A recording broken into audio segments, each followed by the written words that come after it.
Lecture से हम technical analysis के पैटर्न्स को समझते आए हैं और अब हम इंडिकेटर्स की तरफ बढ़ेंगे। टेक्निकल एनालिसिस के कई सारे इंडिकेटर्स होते हैं, जैसे कि simple moving average, exponential moving average, MACD that is moving average convergence divergence etcetera. Indicators काफी इंपॉर्टेंट माने जाते हैं क्योंकि वो हमें ट्रेंड के बारे में बताते हैं कि उस पर्टिकुलर स्टॉक में अप ट्रेंड चल रहा है या फिर डाउन ट्रेंड चल रहा है और आगे कौन सा ट्रेंड आ सकता है। तो इंडिकेटर्स की मदद से आप उस पर्टिकुलर स्टॉक में बाय पोजीशन और सेल पोजीशन ले सकते हो। तो इंडिकेटर्स की मदद से आप ये पता कर सकते हो कि उस स्टॉक को आपको खरीदना चाहिए या फिर नहीं। साथ ही इंडिकेटर्स आपको एग्जिट के बारे में भी जानकारी देते हैं कि कब आपको शेयर को बेचना चाहिए। तो हम शुरुआत करेंगे मूविंग एवरेज इस इंडिकेटर से। दो तरह के मूविंग एवरेजेस होते हैं, सिंपल मूविंग एवरेज और एक्सपोनेंशियल मूविंग एवरेज। तो सबसे पहले सिंपल मूविंग एवरेज देखते हैं। एवरेजेस को तो हम सब जानते हैं, अब सिंपल मूविंग एवरेज मतलब वो एवरेज जो मूव होता है। तो अगर आप किसी भी स्टॉक का चार्ट देख रहे हो, फॉर एग्जाम्पल अगर आपको SBI that is state bank of India का 5 दिनों का सिंपल मूविंग एवरेज निकालना है, तो आपको SBI के जो पिछले 5 दिन है उनकी क्लोजिंग प्राइस का एवरेज निकालना पड़ेगा। चलो तो इसे प्रैक्टिकली करके देखते हैं। आज की तारीख है 17 अक्टूबर और अगर आपको 17 अक्टूबर को SBI का पिछले 5 दिनों का मूविंग एवरेज निकालना है, तो सबसे पहले आपको SBI के जो पिछले 5 दिन है उनकी क्लोजिंग प्राइस निकालनी पड़ेगी और वो क्लोजिंग प्राइस आप मनी कंट्रोल या फिर किसी भी और वेबसाइट से निकाल सकते हो। तो यहाँ पर हम moneycontrol.com पर आते हैं और moneycontrol.com पर आकर SBI सर्च करते हैं, जिसके बाद ये इन्फॉर्मेशन आती है और ये चार्ट आता है। अब इस चार्ट में आप पिछले 5 दिनों की क्लोजिंग प्राइस आसानी से पता कर सकते हो। ऊपर यहाँ पर आपको शेयर की उस दिन की क्लोजिंग प्राइस मिलेगी। तो जैसे कि आप देख सकते हो कि 16 अक्टूबर को SBI की क्लोजिंग प्राइस 256.05 रुपीज थी। 15 अक्टूबर को SBI की शेयर की क्लोजिंग प्राइस 258.45 रुपीज थी।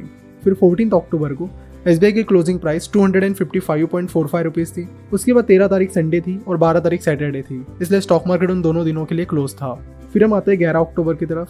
11 अक्टूबर को SBI की क्लोजिंग प्राइस 254.55 रुपीज थी और 10 अक्टूबर को SBI की क्लोजिंग प्राइस 254.15 रुपीज थी। तो इस तरह हमने SBI के पिछले 5 दिनों की यानी 16 तारीख, 15 तारीख, 14 तारीख, 11 तारीख और 10 तारीख इनकी क्लोजिंग प्राइस देखी। तो इन सारी क्लोजिंग प्राइस के हम टोटल निकालेंगे। तो इन सारी क्लोजिंग प्राइस की टोटल आती है 1278.65 रुपीज। और फिर जैसे कि हमें 5 दिन का मूविंग एवरेज निकालना है, तो हमें उसे डिवाइड करना पड़ेगा 5 से। So 1278.65 rupees divided by 5 is equal to 255.73 rupees. तो SBI के पिछले 5 दिनों का सिंपल मूविंग एवरेज है 255 रुपीज 0.73। सिमिलरली आपको कल यानी 18 तारीख को SBI का 5 दिन का सिंपल मूविंग एवरेज निकालना है, तो आपको 18 तारीख के जो पिछले 5 दिन है उनकी क्लोजिंग प्राइस निकालनी पड़ेगी। अगेन उन सारी क्लोजिंग प्राइसेस को ऐड करके उन्हें 5 से डिवाइड करना पड़ेगा, जिसके बाद आपको 18 तारीख का SBI का 5 दिन का सिंपल मूविंग एवरेज मिल जाएगा। और फिर इसी तरह ये मूविंग एवरेज एक एक दिन आगे बढ़ता चला जाएगा।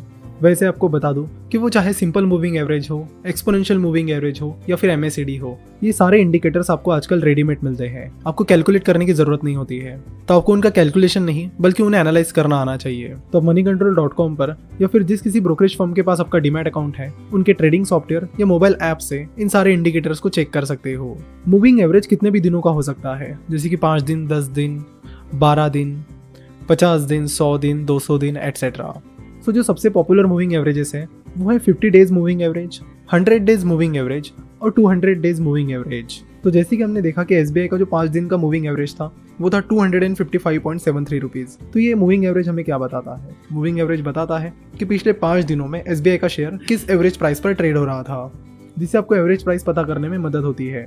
जब किसी दिन की शेयर प्राइस उसके मूविंग एवरेज से ऊपर होती है, तो ये माना जाता है कि उस स्टॉक में अप ट्रेंड आ सकता है, जिसका फायदा ट्रेडर्स उस स्टॉक को खरीद कर ले सकते हैं। वही जब भी किसी शेयर की प्राइस उसके मूविंग एवरेज से नीचे चली जाती है, तो ये माना जाता है कि उस स्टॉक में सेलिंग प्रेशर चल रहा है और उस स्टॉक में डाउन ट्रेंड आ सकता है, जिसका फायदा ट्रेडर्स उस स्टॉक को शॉर्ट सेल करके कर सकते हैं। तो जैसे कि हमने बात की कि 50 दिन, 100 दिन और 200 दिन की मूविंग एवरेजेस काफी पॉपुलर है। तो अगर आप बहुत ही शॉर्ट टर्म के लिए ट्रेड करना चाहते हो तो आप 50 डेज मूविंग एवरेज यूज कीजिए। अगर आप मीडियम टर्म यानी अगर आप कुछ हफ्तों से लेकर कुछ महीनों के लिए ट्रेड करना चाहते हो तो आप 100 डेज मूविंग एवरेज यूज कर सकते हो। और अगर आप लॉन्ग टर्म के लिए ट्रेड करना चाहते हो तो आप 200 डेज मूविंग एवरेज यूज कर सकते हो। आप चाहे तो एक साथ इन तीनों भी मूविंग एवरेजेस को लगाकर स्टॉक प्राइस एनालाइज कर सकते हो। चलो तो इसे भी प्रैक्टिकली देख लेते हैं। तो सबसे पहले आप moneycontrol.com पर जाकर SBI सर्च कीजिए। उसके बाद आपको यहाँ पर ये चार्ट मिलेगा, जहाँ पर आपको क्लिक करना है एडवांस इंटरैक्टिव चार्ट पर। उसके बाद आप अपना कर्सर चार्ट टाइप पर लाइए और यहाँ पर क्लिक कीजिए कैंडलस्टिक पर। तो फिर आपको यहाँ पर जापानीज कैंडलस्टिक पैटर्न दिखेगा और फिर आप ओवरलेस पर कर्सर ले जाइए और क्लिक कीजिए सबसे लास्ट वाला option that is simple moving average. और यहाँ पीरियड में आप डालिए 5, क्योंकि आप 5 दिन का मूविंग एवरेज निकाल रहे हो। तो उसके बाद 5 डे मूविंग एवरेज की जो लाइन है वो आपको इस तरह रेड कलर में दिखेगी।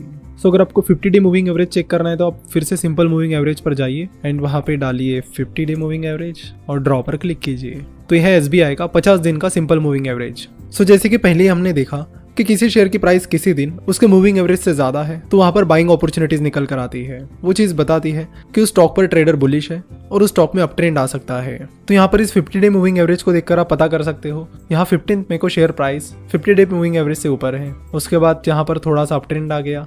इसका जब लाइन ने यहाँ पे क्रॉस किया तो उसके बाद यहाँ पर यानी 24 जुलाई 2019 को शेयर प्राइस उस 50 डे मूविंग एवरेज से कम थी और उसके बाद यानी वहाँ से बुलिश ट्रेंड शुरू हो गया और फिर शेयर प्राइस गिरती चली गई। तो फिलहाल SBI की शेयर प्राइस उसके 50 डे मूविंग एवरेज से नीचे चल रही है, यानी स्टॉक में बियरिश ट्रेंड चल रहा है। यानी ये मूविंग एवरेज हमें बता रहा है कि उस स्टॉक में बियरिश ट्रेंड आ सकता है। तो मूविंग एवरेज में ट्रेडिंग की स्ट्रेटेजी ये होती है कि जैसे ही मूविंग एवरेज की लाइन किसी दिन की स्टॉक प्राइस से ऊपर चली जाती है तो उस टाइम आप उस स्टॉक को सेल कर सकते हो, और फिर जिस दिन उस स्टॉक की मूविंग एवरेज लाइन आने वाली फ्यूचर डेट की प्राइस से कम हो जाए तो उस दिन आप उस स्टॉक को बाय कीजिए।